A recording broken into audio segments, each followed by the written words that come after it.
आणि ज्यावेळेला ही तिन्ही इंद्रिय, कारण ही पॉवरफुल इंद्रिय आहेत, तिन्ही इंद्रिय ज्यावेळेला आपण कामाला लावतो, लक्षात आलं का, त्यावेळेला आपण निश्चिंत असतो आणि मग जी क्रिया चालू राहते ती क्रिया परमशांतीच्या दिशेने वाटचाल करायला लागते.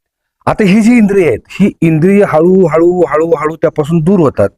लक्षात आलं का, मन श्वासोश्वासापासून दूर होतं. आपल्याला श्वास चालू आहे का बंद आहे हेही कळत नाही त्या अवस्थेमध्ये. दृष्टी सुद्धा हळूहळू हळूहळू कमजोर होत जाते, लोप पावते. कान सुद्धा हळूहळू हळू लोप पावतात आणि उरतो ती फक्त परमशांती परमशांती. मग ती शांती कुठे आहे? दृष्टी अधीन आहे का दृष्टीरहित आहे? इंद्रिय अधीन आहे का इंद्रिय रहित आहे? इंद्रिय रहित आहे. आम्ही इंद्रियाने शांतीच्या वेळेला प्राप्त करायला जातो ना, त्यावेळेला हातात काय लागत नाही. इंद्रिय रहित ज्यावेळेला आम्ही आत अंतर्मुख होऊन ज्यावेळेला आम्ही ध्यान करतो, त्यावेळेला परमशक्तीचा अनुभव येत असतो.